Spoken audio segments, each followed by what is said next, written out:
And welcome in to Game Day 502. It is going down 1481 South Shelby Street, 21st in Germantowm. This is your boy Rashawn Myers coming to you live from the palatial restaurant, bar, and entertainment center that is 21st in Germantown. It is going down here on a beautiful Saturday afternoon.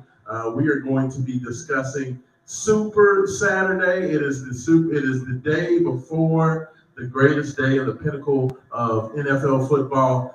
This is also the last Game Day 502 show of the season. It has been an amazing football season, starting with college football, and the University of Louisville kicking off their season all the way through to the Super Bowl. So it's been an absolutely amazing run, and we're going to make this one the best. Hopefully, have some special guests that's going to be joining you guys a little bit later on. Have some guests to talk about the new University of Louisville TBT team. For those you guys know, Siva Cal Keurig and signed on to be a part of the new TBT squad.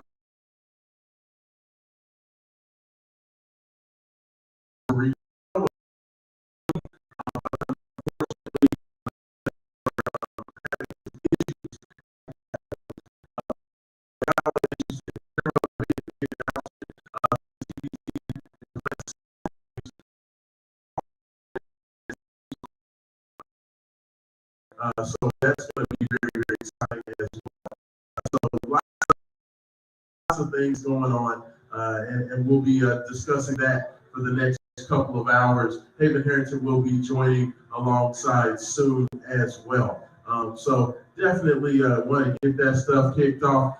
University of Kentucky did go down to defeat on the road at Georgia, putting their NCAA tournament lives truthfully in question.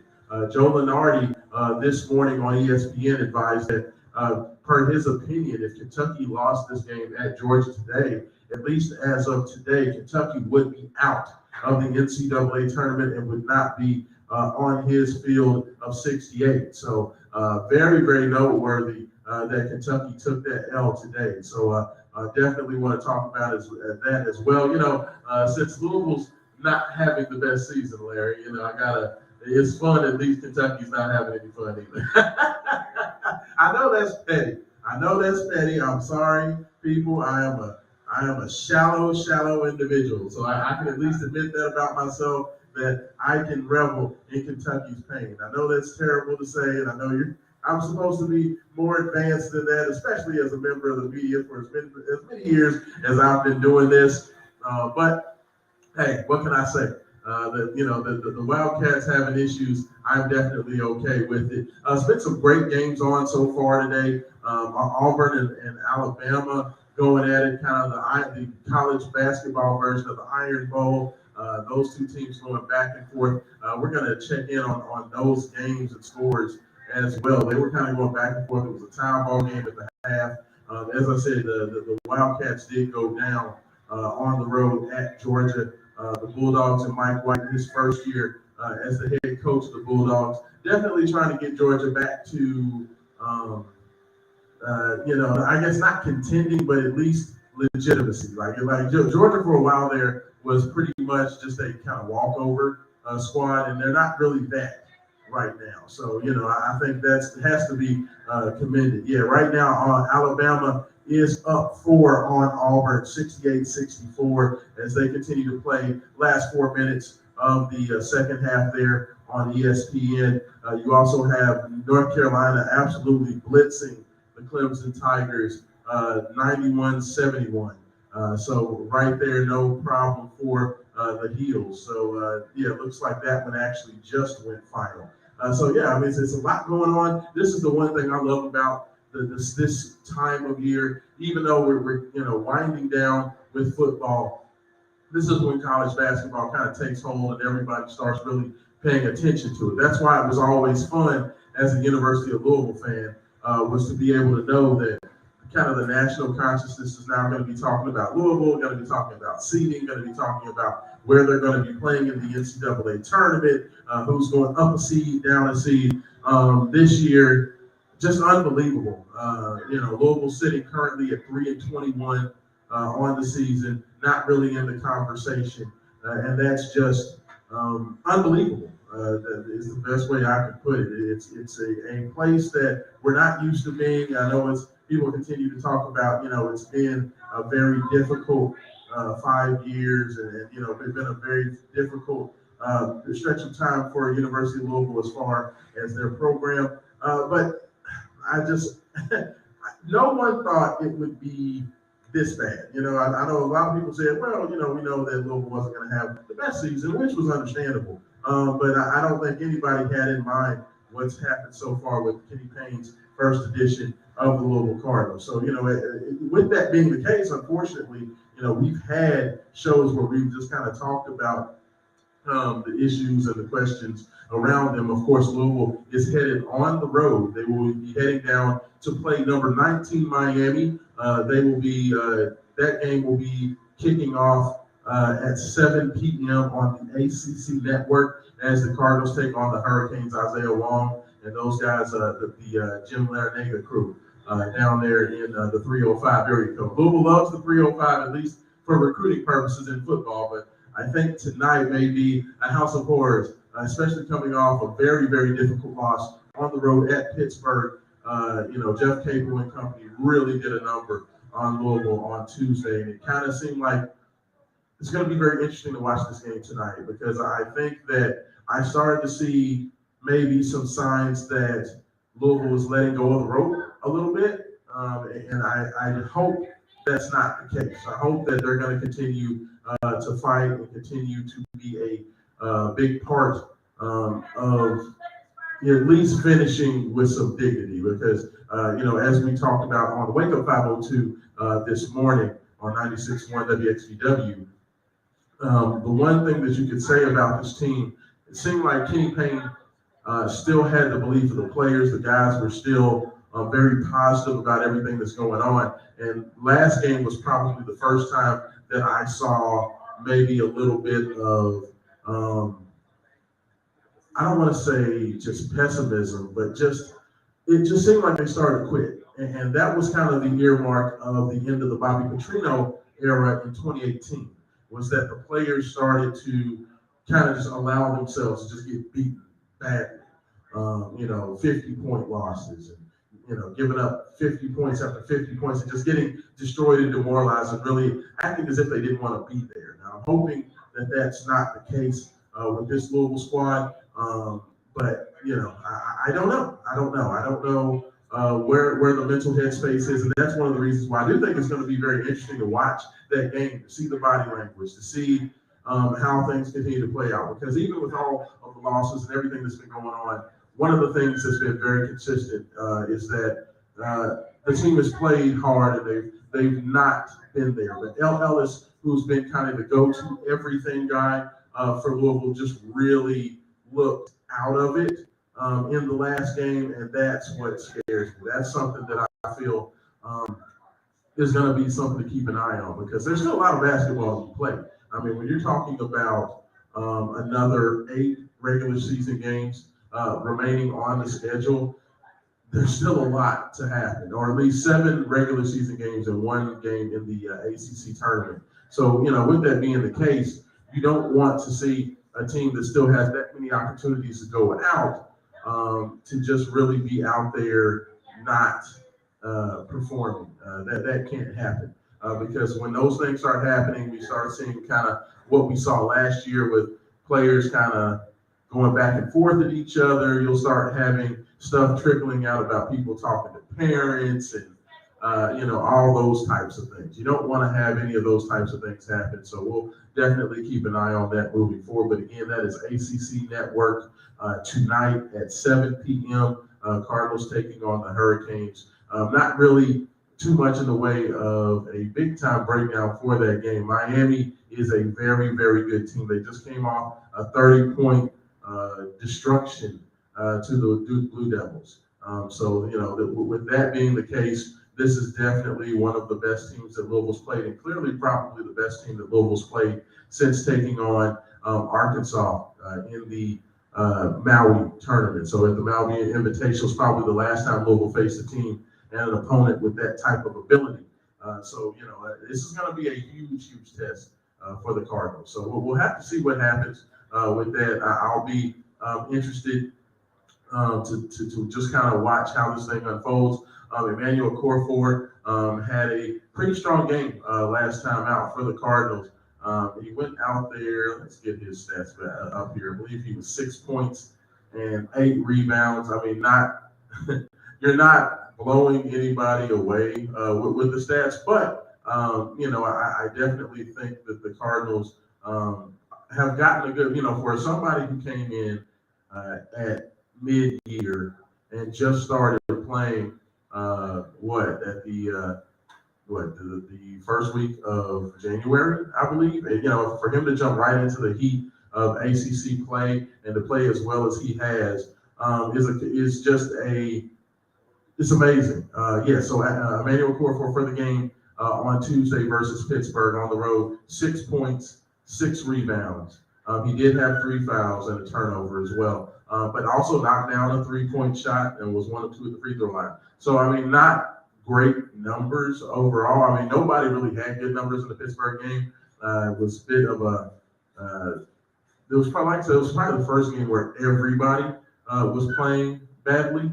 But it definitely could have been worse had we not had Emmanuel be a part of this team. I think at least he is a bright spot moving forward, as well as Mike James. I definitely think that what Mike's been able to bring as a true freshman, redshirt freshman, truthfully, because of the Achilles, but what Mike James has been able to bring as a freshman. Kamari Lance has had his moments. It was definitely not the best moment, and the thing that you got to hope if you're Louisville moving forward is that this trial by fire and all these minutes that these freshmen are starting to get is that they pay dividends down the road.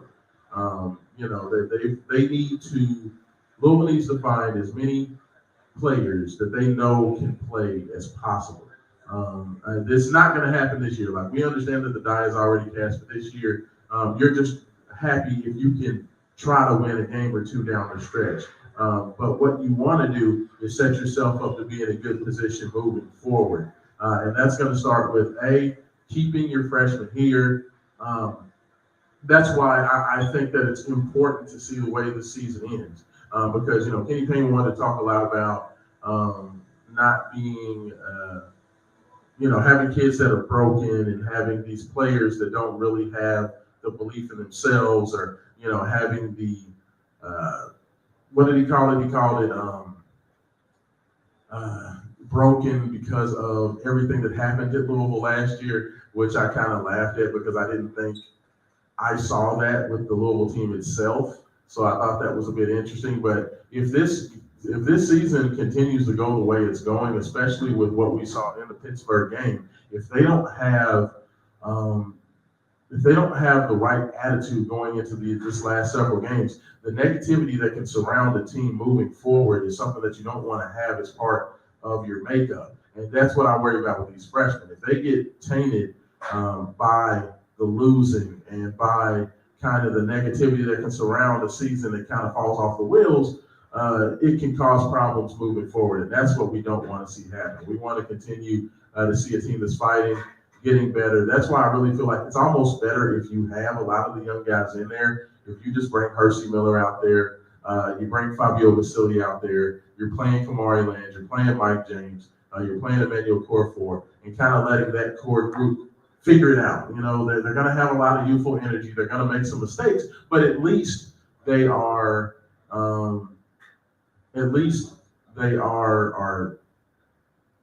working towards something. I think that's probably the biggest issue when you have Sidney Curry and you have Jalen Withers out there, and you have, well, not necessarily Brandon Huntley Hatfield lately, but when you have these guys that are the older guys that this is more than likely their last go around, I think you get more out of playing the young players that just want to get out there and just have that great energy.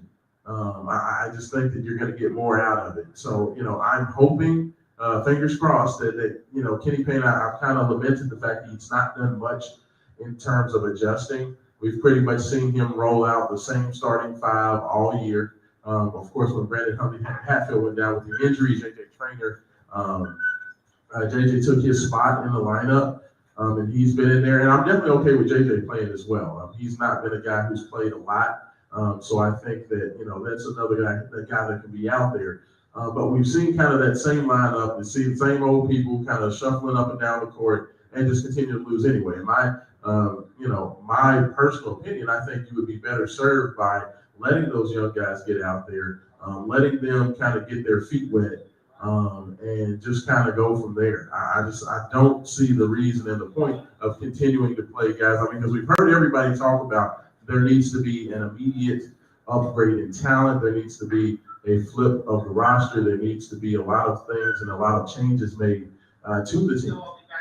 And if that is the case, I think that you're going to have to do what you need to do for the best of the program. And I think that's where there needs to be some adjustments. I've kind of been critical of the fact that Kenny has not, he's not done anything to help make the team feel better, if for a better word. I don't know what the best way to put that, but he's just not done anything. He's not made any adjustments on his end to help things be better. So if you're not going to do that, and you're just going to kind of build this whole culture thing and say you have a style of play that you want to go with, and you have something that you're trying to build upon, then you got to get your young guys in there. Because more case than not, most of these older guys aren't going to be a part of your team next year. So if they're not going to be there, then you've got to put as much effort and time into the young people as possible. I think that's something that needs to happen.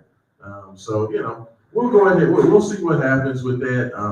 We definitely discussed a lot about the basketball program, and we have all for the last several months. I'm going to talk about it. I'm not one of those people that's going to run away from the conversation.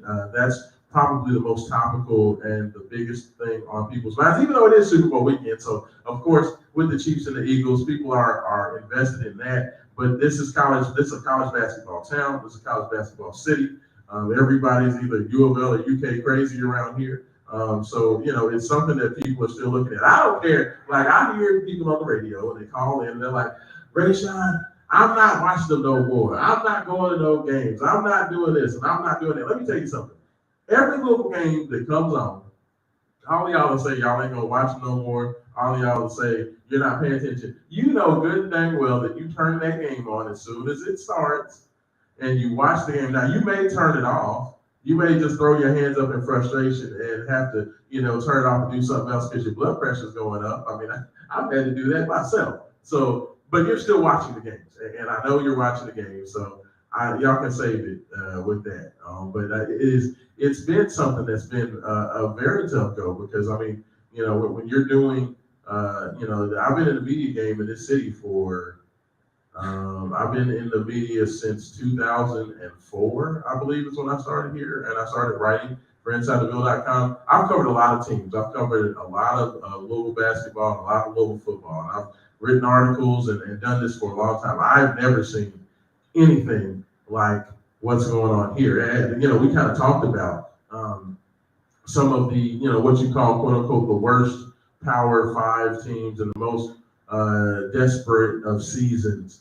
And I've never seen anything like this. We talked about that Baylor basketball team from, I believe it was 2006, the 2006 Baylor team that was coming off that homicide where one of the players killed the other player. That whole mess with Dotson and Dennehy. And, that team pretty much lost everything. The NCAA allowed every player to transfer to another team and play without sitting out. So Baylor pretty much lost their whole roster, and they had to play with a bunch of JUCO kids and walk-ons.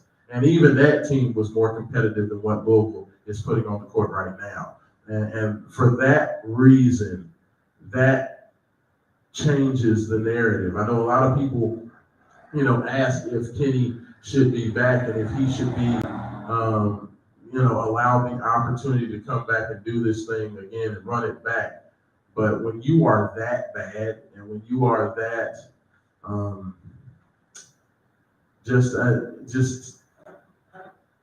I've run out of words of like it has to be better, and that's why I said I think that it's important that you have to show your ability to coach and your ability to adjust and ability to show that you can make things better, and that's just what we haven't seen. I don't understand the point. To me, a coach is like a scientist in some ways. He's like a psychologist in other ways where he has to do things to adjust things physically.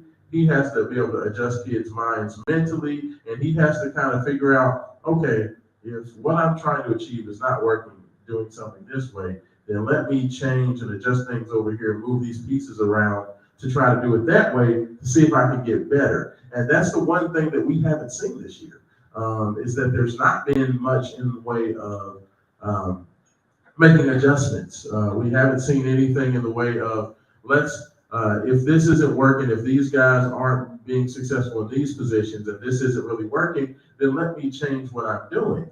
And we've kind of heard this continued theme that Kenny's like, we have something that we believe. I believe these guys can, be this. And he says, I look at Jalen Withers, and when I look at Jalen Withers, I see a guy who is a multi-dimensional threat that could be a matchup nightmare for both big and smaller players. I see you as a lockdown defender. And, it all sounds good to tell kids that you see more in them than they see in themselves, or more than what they've shown so far. I understand that, but at the end of the day, if they aren't able to, if they aren't able to compete, and if they aren't able to perform at that level, then to me as a coach, you have to put a guy in a better situation so you can get the most out of him. I don't understand the thought process and the mindset of saying, yeah, since my opinion is you can be LeBron James, then I'm just going to continue to, coach you and continue to make you try to run plays the way LeBron James can be, because I feel you can be that way. That's like saying, Larry, I believe that you can be Steven Tyler, so I want you to sing exactly like Steven Tyler. I only want you to do Steven Tyler songs. I want you to do everything exactly like Steven Tyler. And, and it's kind of, that's the way that it feels. It's like Kenny says that in his opinion, if he sees a pigeon, but I see this pigeon, and I tell the pigeon, I think you're an eagle. I think you have the heart of an eagle. I feel like you can fly as high in the sky as an eagle. I feel like you are a bird of prey that can swoop down and pick animals up. That pigeon is going to look at you like you're crazy. Like, are you crazy? I'm a pigeon. I'm not an eagle. And that's like, I know those are funny analogies, but like that's kind of what Kenny Payne is doing with this basketball team, where he's telling these kids, well, I feel you can be this great player, so I just need you to start playing like this great player. That's not really the way it works. Like I know it's odd to say, but as I continue to listen to the post-game press conferences, listen to pre-game press conferences prior to games, I've kind of heard this thing from Kenny Payne over and over and over again, and that's kind of been his kind of modus operandi, is that he's basically been just coming out and just telling these kids, well, since I believe you can be this awesome type of player, I'm going to coach you to, make plays like this awesome guy, these awesome players, and I just want you to just do that, and just win like that and perform like that, rather than saying, okay, well, you're not really there yet. I think you have some of the pieces. Jalen Withers has been an excellent three-point shooter. He is now, I believe, in the top 5 in percentage in the ACC. He's shooting around 47% from three-point range. So that's something that you can say, okay, I got a big guy who's big and athletic, and now he's shown the ability to shoot the ball. So let's accentuate that, but he's also shown the ability that he's not really good at handling the ball. So maybe let's take away some of those ball handling responsibilities, move them somewhere else, but we'll still run him some plays, run him off screens to get him some pick and pop opportunities to where he can accentuate what he's doing well. Instead, we're still asking him to handle the ball and dribble and go behind his back like he wants him to dribble like Pistol Pete and break guys down off dribbles. It's just like, that's coaching. Like that's coaching. That's what you have to do. You have to, every year in basketball. I've had a coach tell me that before, is that every year is a new puzzle. okay? And you have all the puzzle pieces at the beginning of the year, and you want to figure out how these pieces fit together this year, because even when guys similar or the same guys come back year after year, because guys get older, because guys' skill sets change, maybe some guys graduate and leave out, and some new young guys come in, every year is a different challenge. So you have to figure out, this isn't the pros. This isn't, where you have players that have played for years on end together. These aren't 27, 28, 29-year-olds playing in the NBA where basically their games are set in stone and all you're trying to do is draft or sign as free agents a bunch of guys that work together for your game plan. That's not what college kids are, high school kids are. These are all malleable pieces of clay that are still forming and developing into what they're going to be. So while you can have a philosophy as a coach, that philosophy has to be adjusted based on the data you get back when you see those guys out there. And that's kind of the way it works. Like a coach, I've never seen a coach that says, okay, I will say this. John Wooden, who's the best to ever do it, had a belief. He had a belief that I'm going to play this way. We're going to run this high post. And that's literally all we're ever going to do. But the difference between, you forgive me for saying, the difference between, John Wooden and, those dominant UCLA teams of the 60s is you had all the talent, okay? You had Kareem Abdul-Jabbar. You had Bill Walton. You had all of these great all-time college players. And you can kind of do that when you're established and you've been recruiting that way and getting the players that can come in and do exactly what you want in your system. Well, Kenny Payne's a first-year head coach, okay? He's still trying to figure out what works for him as a coach. So with that being the case, even though you have an idea in your head of what you think you want your team to be, it's still your job to kind of go out there and figure out what works. Okay, you can have key tenets or philosophies. We always talk about Tom Izzo. Okay, and Tom Izzo, he makes his thing, quote unquote, rebounding toughness. He wants to be physical at the rim. He doesn't want to give up layups, and he wants to dominate the backboards. That's something that you can have an objective and a goal of. Okay, that was always Izzo's thing. We're gonna go hard after the boards. Everybody's gonna block out 5-man block out every defensive backboard.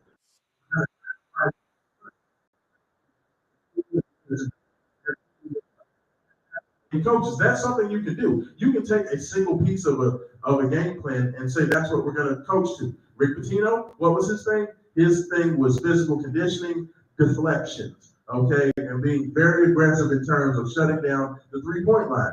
That was what Rick Pitino's thing was. Once again, that's something that you can see that's tangible, that's not overarching. Kenny's trying to eat a whole elephant at one time. They always say, what's the best way to eat an elephant? It's one bite at a time. Well, Kenny's trying to swallow the whole elephant whole like an anaconda. Like, Anaconda Kenny. No, you can't do that.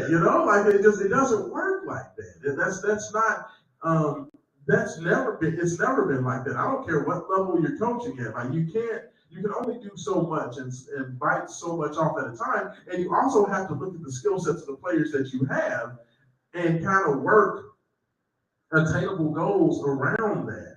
And I think that's kind of been the biggest frustration, and one of the biggest problems with this team is that I don't know how much Louisville's really taken advantage of their strengths. Defensively, they've not been good at all. Very bad moving their feet, very bad being able to block out and get rebounds in possessions, block shots. They're just not doing any of it. It doesn't seem to really be a point of emphasis. It's just all been about, okay, I want all these multifaceted players and all these big, tall, long athletes to just basically go out and just be athletic and just be dominant basketball players. But they haven't been given any attainable goals that they can actually reach, that they know they can reach. And I think that's the problem, is that they haven't been given actionable items that they can actually point to and say, okay, yeah, this is what I'm going to do. Here are my Like I said, with Rick Pitino and the deflections, if coach gives me a goal, if I'm JJ Trainer because I'm long and I'm athletic, coach wants me to make sure I get 6 to 7 deflections a game. So they chart that. So they chart that by being active, being able to get a tip ball or being able to go ahead and stop somebody from dribbling by getting your hand in there. That's where they count deflections. If you get a back tap on a player running down the court and you hit it from behind and, force a steal or the ball goes out of bounds another way, that's something that's tracked. That gives the kid an attainable goal that they can focus on and get to. Other players like Montrezl Harrell, Rick Pitino would give the goal of, I want you to go out and get me at least 8 rebounds. Like, that's going to be the one thing. Like, I don't care about the offense. I don't care about the putbacks. I don't care about the block shots, but you're a great rebounder. I'm going to need you to get me at least 8 rebounds every game. Okay, so I just want you to focus on the rebounding. Do everything else that you do. Score when you get the ball in the paint. Continue to play tenacious defense. But every time that ball goes up, I want you hustling and going and getting that rebound. Once again, that is an attainable goal for somebody who has a strength in that area. That way, that's how you don't break down your team. That's how you give them goals they can actually be excited about and that they can find success. And like those types of things. They're not all Eagles. Right, exactly. And some of them don't even have wings. Exactly. They're just walking on the ground. They're dodo birds. They're just big flightless birds. So I mean, like that right there, like that's the psychology of the game. That's giving somebody a obtainable objective. It's like, I can see this. If I told you, I just need you to get over there, get across the room, and touch that speaker. That's an attainable goal. That's something that I can see and I can aspire to. That's not out of reach. It feels like Kenny's asking every player to go to the top of Mount Everest, and you're standing at the bottom of the mountain. And said, you're not going to be able to say you've achieved anything if you can get all the way to the top of that mountain. They all can't sing like Luther Vandross. No. Honestly, I like that. That right there is, I think, I know I can't say Kenny's a young coach because he's 58 years old. He's an older guy, so he's not a young coach. But that's just something about the psychology of the game that he just has not taken hold to yet, like that. That's something that we have not seen him get to that level of understanding. And that's something that, I don't know if it's Josh Hurd. I don't know if it's turning over some of the staff, because I really feel like one of the big misses for the team this year was the coaching staff. While, the first couple of hires were awesome. Being able to bring Nolan Smith over from Duke, great move. Being able to bring in somebody who's as well respected as a college basketball player as Danny Manning, a guy who's already been a former coach, that's a great move. He's got some connections. He's very well known. That's awesome. But with those two guys being former players and being much more player-centric in their focus and philosophies as a coach, I really think that they needed a veteran, dyed-in-the-wool, old-school kind of voice on that bench. Somebody who's been through the wars. Didn't necessarily have to be at the top. They didn't need maybe a Larry Brown or something like that. But they needed to bring in a coach that had experience and somebody who had, say, 30 years as a head coach, that had seen things, that could go ahead and look at these players and, kind of help, the Kenny Payne, who's the first-time head coach, figure out the best places and positions to put these players in. I really felt like Kenny Payne wanted to bet on himself and his idea and his vision. And he didn't really see the value in bringing in somebody like that. People said that Dennis Felton, the former South Carolina head coach, they were going to look at possibly bringing in Dennis Felton. Dennis Felton was a long-time coach in the SEC. I feel like that would have been a very, very good help. Not Dennis Felton, I apologize. Dennis Felton was at West Kentucky. George Felton was the South Carolina head coach. He coached South Carolina in the late 80s and 90s. But that's a guy who had been in coaching for a long time. He's actually on the quality control staff with the San Antonio Spurs right now. But he's a guy who has a lot of experience, Yes, he's now in the coach, he's in the pros, but he had like 20 years of college coaching experience. So that's the type of guy that I feel that would have been really, really good to go get and lean on. And, it seemed like Kenny didn't want to go that direction. He ended up going with Josh Jameson, who had been basically a career basketball operations guy. This is a guy who didn't have any coaching experience. This is a guy who has basically only been, for a better or lack of a better term, he's been kind of a party planner for the Oregon basketball program for the last 10, 12, 15 years. He's a guy that Kenny Payne has known for a long time, but he's also a guy that doesn't give you any experience on there. And I just feel like that was a huge misstep. I mean, because when you talk about it, Nolan Smith had only been on the Duke staff for 2 years before leaving and heading to Louisville. So while he was definitely a prize get, he's still very, very young in the coaching game himself. So you have Kenny Payne, who had no head coaching experience. You had Nolan Smith, who had only been an assistant coach for 2 years. And you have Josh Jameson, who's never been an assistant coach, never been a head coach, had no coaching experience, just experience in running the operations in the background of the basketball program. So, that's only what, two years of experience for Nolan, and then 19 years for Kenny Payne as a backup, but 0 years of head coaching experience. And then you have Danny Manning, who of course had about 9 years of head coaching experience, but once again, more of a player coach. Okay, a guy who's had great success, so he sees the game in a very, very different way. It's like, Michael Jordan being a head coach and saying, you know what, I can just go out there and put up 35 and we can just win. So go do what I did. Like, you can't really do that. Like, that's unfortunately not the way that things work. It's like Jordan would be an awful head coach because he's gonna be like, hey, I put up 40 against Utah Jazz, so just go put up 40. Like, and I think you're kind of running into that a lot with Louisville basketball. It's because you're just not. I feel like these guys are kind of detached from reality in a lot of ways because they were so good at what they did. Nolan Smith, first round draft pick. Okay, he won a national championship at Duke. Very, very successful player. Danny Manning, one of the 10 greatest college basketball coaches of all time. Danny Manning was an all-time great. When you talk about the best to ever play, it's like Kareem Abdul-Jabbar, Bill Walton, Danny Manning. Like, he's in that category. So when you're talking about a dude that's that good, once again, that's a guy who doesn't really understand the normal player, the guy who's just a regular guy.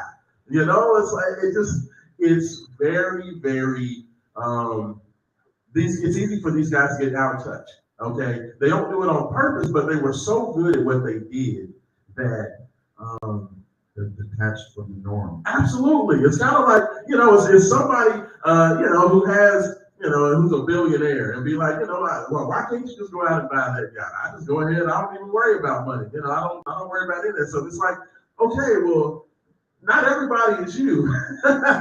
So when you're trying to relate to these players and these kids, you've got to have somebody who understands the grind and the struggle or at least has the experience enough of coaching for long enough to have a successful method. And that's what Louisville's missing right now. They just don't have a guy who's had a successful method. So I really just believe that Louisville's going to have to find a way. I don't know if there's going to be multiple changes at the end of the year. I don't know if it's going to be a situation where we see a couple of these coaches move on. In my personal opinion, I think Danny Manning took this Louisville job to be a springboard back to getting a new head coaching job. I don't think he came to Louisville expecting to be a long-time assistant. He's still kind of young as a coach. He did take over at Maryland last year as the interim head coach when Mark Turgeon stepped down. So, a lot of people wondered if Maryland was going to possibly get that job. They ended up selecting, of course, Kevin Willard, the former Seton Hall coach, to be the new coach at Maryland. Danny Manning did not get the job, but I feel like Manning came to Louisville hoping to kind of put another feather in his in the cap of his resume, and then go back and start trying to find a head coaching job. So I personally think that Danny Manning is going to look to get out of here after this season, especially as bad as it's been. I don't think he wants the kind of the quote unquote stink of what's going on with Louisville to kind of follow him. So yeah, he's gonna take a shower and get out of town, man. Yeah, he's gonna take a shower and try to wash off that stink and run away. Yeah. So, I don't expect Danny Manning to be back, and I think that Josh Jameson is a guy that I just don't know what he brings. Like, if you wanted a long, a lifetime career, basketball operations guy, then, hire him as an operations guy. But don't give him a position coaching job because you only have 3 of those spots on a roster. Okay, so when you only have select spots on a roster, you just don't have it. Thank you, I appreciate that. Thank you. Yeah,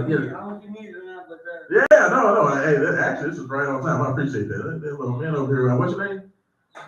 Joey, my man Joey over here just brought me a water. He knows I'm part, because he knows he hears me over here running my mouth. So he's like, hey, maybe he needs a little water or something. So, see how far?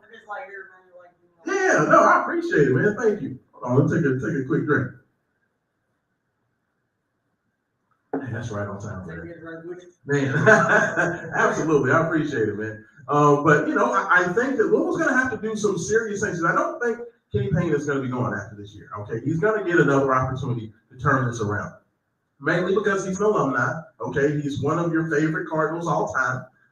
You're not going to bring a guy in and boot him out after 1 year when he's done so much for the program. He was on the '86 championship team. There's a lot of that would be rude. Yes, there's a lot of good feelings around him. I just don't think that I just think that you're not going to cut ties after a year. So the question is, if you're not going to cut ties, 2 things have to happen. A, we need to get a better infrastructure around him on the coaching staff, and B, we need to go out and get him better players. Those are 2 things that has to happen. And I feel like it needs to be a conversation where, like, Kenny, we tried to let you do it your way the first year. Now we're going to just do it for you. We're just going to, it's going to be one of those things where we're going to give you we're going to go find you some coaches and some guys that can help you out. And we're going to go get you the best players that we can get. We don't care your opinion on them. Okay, you can coach them, but we're going to put it together for you. And I said it would be akin to a situation in the pros where you would have a head coach, but the head coach also had a general manager that made all the moves. Okay, the general manager went out there and selected the draft picks or made the free agent signings.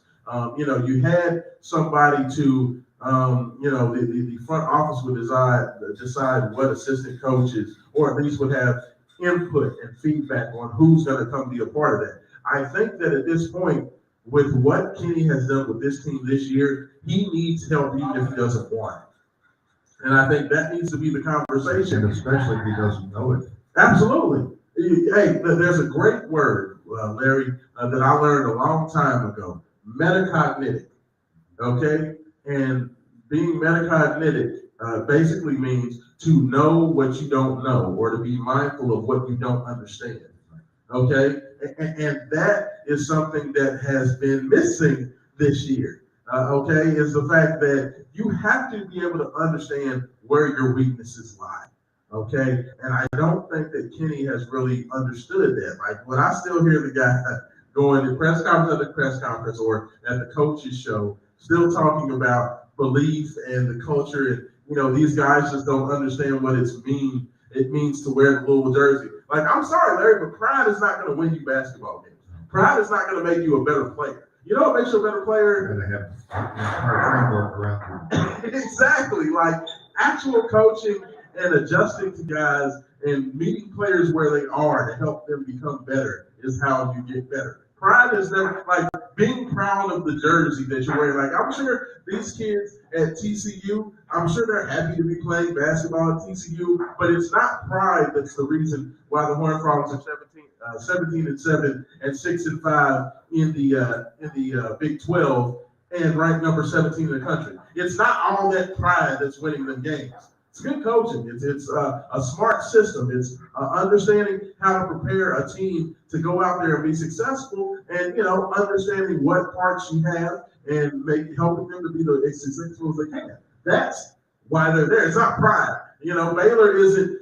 They aren't number 14 in the country because they just have pride. Like, it's just ridiculous. Like, it's fine. Those are all great talking points when you have a new coach at an introductory press conference. Those are the rah-rah things that fans want to hear from the new guy. Okay, but once the actual games start playing, you're not going in every game talking about just being prideful and understanding what it means to be a Louisville Cardinal. Understanding that Daryl Griffith wore that uniform. Understand that Curtis Ellison wore that uniform.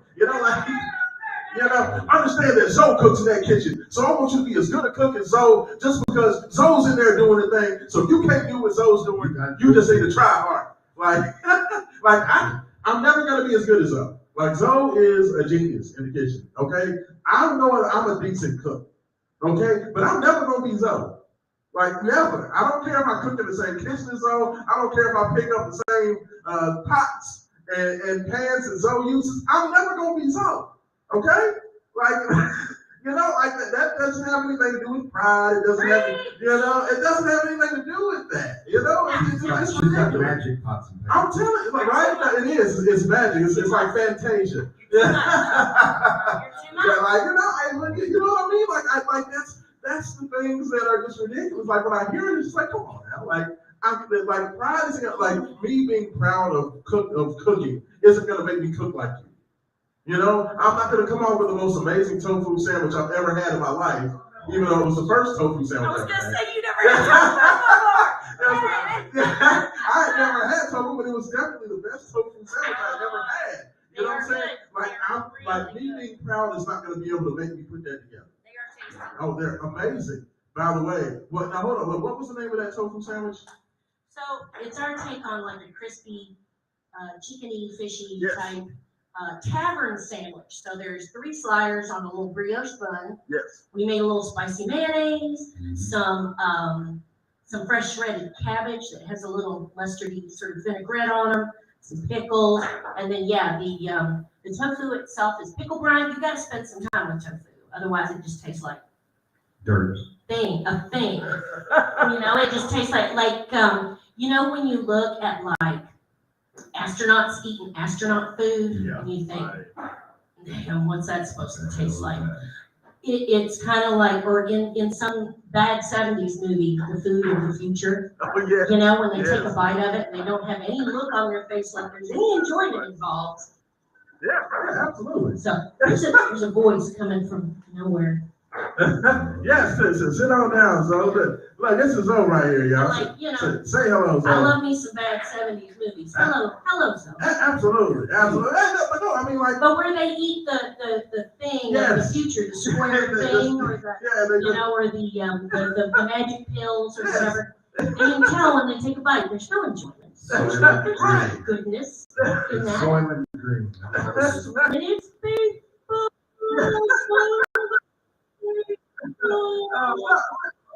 Honestly, literally, you can have a cook in the kitchen, but I don't think you ever told any cook to have pride in what they're doing, and that make them a better cook. Well, because that's what I'm a bartender by I've been bartending and serving, and I've worked in restaurants since Bill Clinton was in the White House. First term, you understand what I'm saying? Yes. So I'm a little old, but not yet crusty. Not at all. I'm crusty. And so, no, you're not.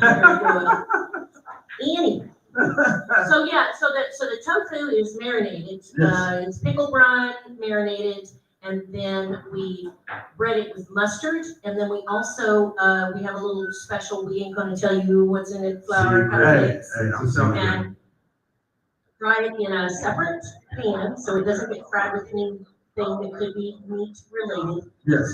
We don't want to upset any vegetarians. No, not at all. And then we just slap on those good burgers. amazing. They're amazing. But I mean, it's just like the magic that comes out of there, whether it be the seafood chowder, which is absolutely No, amazing. smoked seafood. In fact, we are smoking it. We are smoking the crab. We are smoking the cod.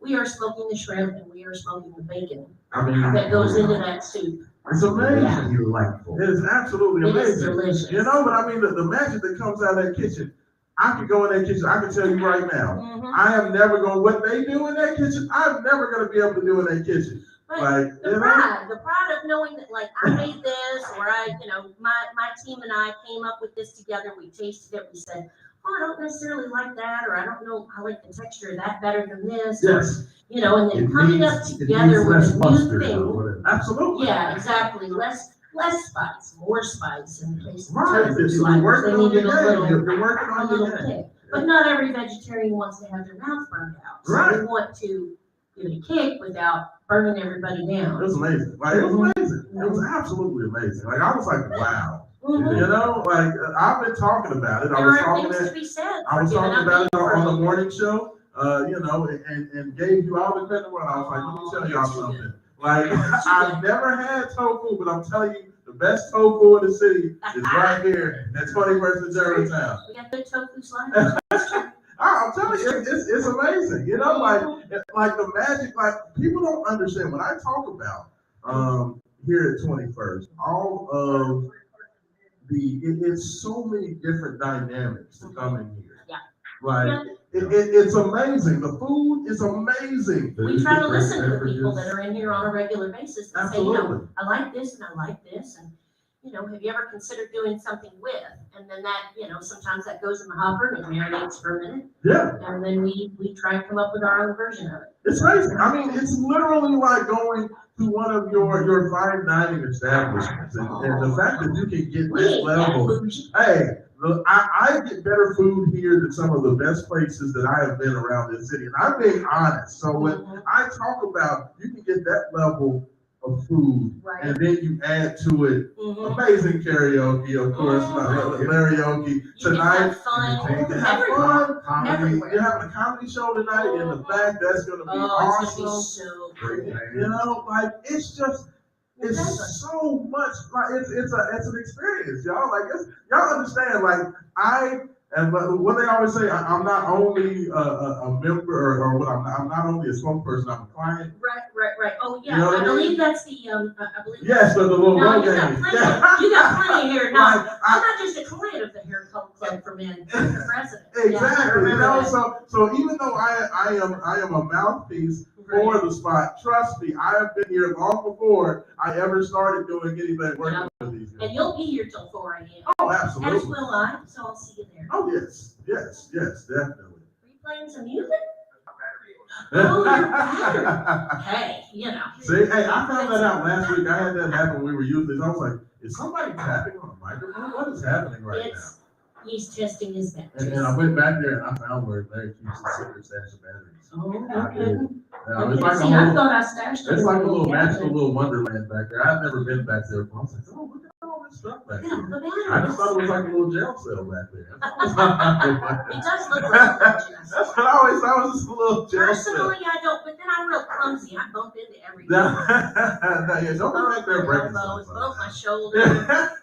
No. You worked in restaurants as long as I have. You just don't question the bruises when they show up on your arms and your legs. Just all up and down, like, oh yeah, I'm sure. Yeah, that's about the level where this cooler is. I must have bumped it with my arm. I have no idea where they the bruises. And hey, I just want to let all you guys know, I appreciate it. You all see that there's a couple of new streams out there. Thank you folks on YouTube. We're actually streaming on our YouTube channels now, both for Main Event Sports Show as well as my personal page. Thank you to Twitter, Facebook. Make sure you guys come out here, 1481 South Shelby Street. Come see Zoe. She's going to get you together. Not only is she an amazing cook, an amazing singer as well. She's one of my favorites. She's absolutely awesome. Like, no, it is all her. Like, don't listen to anything. Like, I just hope to be as good as Zoe one day. One day, maybe you will. I don't think so. I think you will. I think everybody has the potential to be that good. You just have to, like I was saying, just enjoy, like somebody enjoyed what we made. So let Somebody me tell you enjoyed what something. we made, whether it's a drink, whether it's getting any beer, whether it's, you know, mixing up a cocktail, Yes. a beer tail, you know, a mocktail, Yeah. you know, any of it. I mean, but you know it's what? One what thing you I've people learned, enjoy. though, God's favor ain't fair. And let me tell you something. When you're as good at so many things as you are, like sometimes people are just blessed with all the talents. And another specialty here is the smoked cocktails. Oh, yeah, See, the smoked I- cocktails are Yes, good too. yeah, the first time And I the little saw one of smoking those. kits, they're so cute. It looks Oh, like it's so It looks cool. like we're trying to, like some stoner has tried to make Yeah. his apple or his pear or whatever into a bong. It Yes. looks like That when is you put so that on the cool. cocktail glass. Yes, It it looks is. like Like, I just like to watch the whole process. I'm like, look at that. That is so neat. It's like, that looks like it's out of a Cheech and Chong. Yeah. Up in smoke. So absolutely. So look, when you all come I tonight, think we're part. make sure you say, I want, you know, give me the Zoe special. Okay, whatever the Zoe special is. I have no idea. What is it? I don't know. Like what would be the Zoe special? So like as far as your favorite dish or food in the back or favorite drink, or what is your go-to? So well, as far as fixing something in the kitchen, those tofu sliders are my Okay. favorite.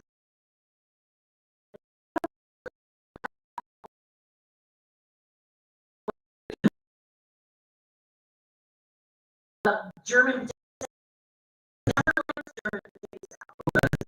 places. I was used to it being served warm, but I was not used to some places in this neighborhood. It's a little more watery than it used to be. Yes. And there's just sometimes a little few too many things in it, Right. or too little. Yeah. You know, and some places will put too much vinegar in. Mm. You know, thinking that all you need to do is taste potatoes and vinegar, and that makes it German potato salad. That's not it. We tweaked the recipe. We're pretty careful with it. Yeah. Hey, let me tell you something. I've learned more. Part German, part Russian, Yeah. part Germantown. You know, a little I like of it. everything. Germantown potato salad. Right. That's what you need to call it. It's Germantown potato salad. It's That's what it should be called. I love it. It's good stuff. Really, absolutely. Schnitzel tater. So come out here, get some tofu sliders. They're absolutely amazing. Okay, those gonna be back here hustling all night. She's a little short person that you're gonna see run around like Little Tweety short Bird. person. You know what I'm saying? Her little feet just go like this all night long. Pitter patter, It's pitter true. patter. It's true. Pitter patter. Let's get at it. I'm telling you, That's I right. think the hardest working woman in show business. Like I say, only thing Zoe's missing is a cape. I'm telling you. She does it like James She's got Brown. one. She got a cape? Actually, I do. I have a whole Wonder Woman costume. Wow. That's entirely different sort of costume. That See? is, yeah. Literally and figuratively Wonder Woman, right there. You know what I'm saying? There she is. But hey, Too much, too much.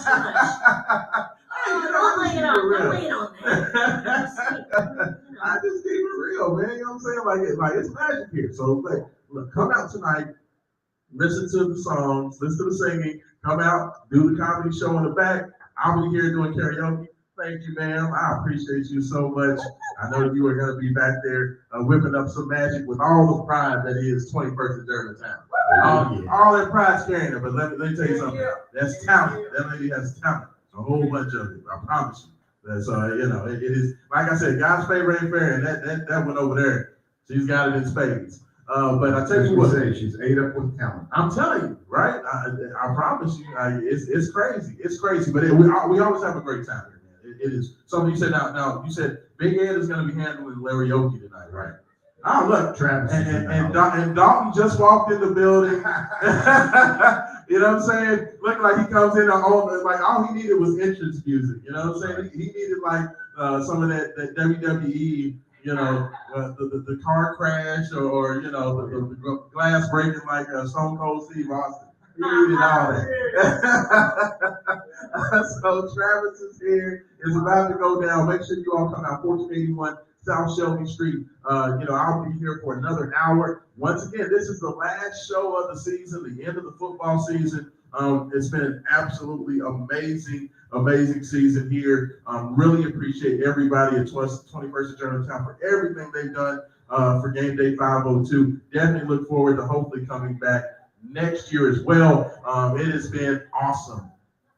Just the whole thing, just from beginning to end. You know, we've had so many different and funny instances that have happened during shows and conversations, and it's good to be able to share the pain of this little basketball season with someone. Like, sometimes we gotta cry on each other's shoulders, and you know, while this has definitely been, we've not had a lot of good to talk about with the basketball team. Football team has been awesome. So when we talk football, that's always been really, really good. NFL has been awesome all year long.